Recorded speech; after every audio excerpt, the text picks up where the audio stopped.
the most expensive mistake you've watched someone make in real time? We were in a pub and there was a guy betting on his phone. In Australia lots of pubs have screens showing racing so you can watch live. He looked pretty coked up and was putting some big bets on. He had a big win around 25k and was shouting, buying drinks for his group, and everyone was happy. Matey decides to push his luck and puts the 25k all in. Next race has a red-hot favorite and he goes for it. He is watching the race and cheering, then the favorite gets chased down and loses. You can see the guy instantly sober up as he realizes what he has done, and all his mates just drift away as he is just stood there staring at the screen. You would think he would be angry or something, but he is just trying to process internally. Dumbest thing I have ever seen. I once hooked up a voltage regulator wrong on an aircraft carrier's electrical generator. Watched as nearly $250,000 in taxpayer money went up in a tiny blue puff of smoke. I was captain of a push boat hired to assist a tall ship relocate before a storm.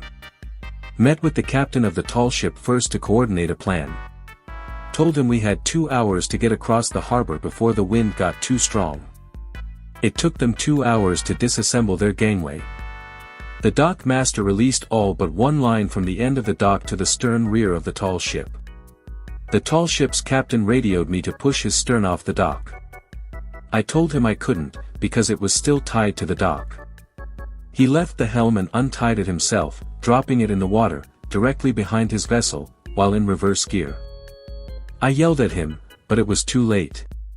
His port left propeller wrapped the line and the piling it was tied to snapped and disappeared into the water. He radioed, "I've lost an engine," but backed completely out of the marina with only the starboard engine anyway, while I raced around him, pushing as needed to prevent him from colliding with anything. He backed 1/4 around the harbor and then attempted to go forward. He radioed, "We're fucked," which I later interpreted to mean the line wrapped around his starboard propeller, too, so he had no engines. I continued pushing as hard as I could despite hearing numerous cracking noises coming from my vessel's hull. 2 other push boats joined the fight and we had him moving in the correct direction forward, under control. I was pushing his port bow front left when they decided to give up and drop an anchor. The anchor they dropped was hanging from the port bow, nearly right above me, and weighed enough to crush my vessel. Thankfully, it splashed down right next to me, drenching me instead of killing me. I backed off as the anchor dug into the ground beneath the water and the ship abruptly swung from forward momentum in a narrow channel to port momentum towards the marina they had originally departed. Its bowsprit like a joust on the front of the ship collided with the forestay's steel cable that keeps a sailboat mast from falling backward of $2 million wooden sailing yachts.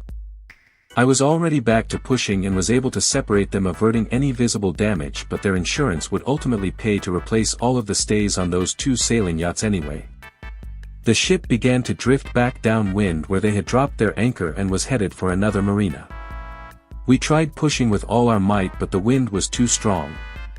The tall ship ended up crushing a wooden sailing yacht, scraping the sides of an aluminum motor yacht, and finally coming to rest and crushing another wooden motor yacht at another marina. While we were trying to push them off of the 2 vessels they were touching, they decided to stop their starboard right anchor. So we gave up. Between the wind and their 2 anchors down, there was no chance of us pushing that behemoth any longer. They tossed lines out to onlookers at both marinas and ended up tied to every dock and piling within each. The push boats were all trapped in the marinas behind the tall ship.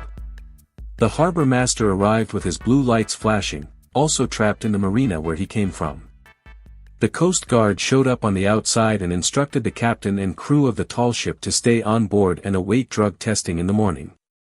At the time, I lived aboard my own sailboat at one of those marinas, so I docked my push boat near my sailboat and went to bed. All night long, I could hear the crew of the tall ship climbing down a rope ladder to my marina and walking past my boat to go into town. The following morning, not 1, but 2 cruise ships arrived and their tender shuttles couldn't get to the only secure port in town because, like my push boat, the tall ship was blocking the way. The day after that, the wind finally calmed down and a large tugboat arrived to extract the tall ship. The final tally of damages, the captain and all of his crew got fired and may have lost their licenses. 6 boats damaged, 2 of which were totaled. The city lost about $100,000 worth of revenue fro.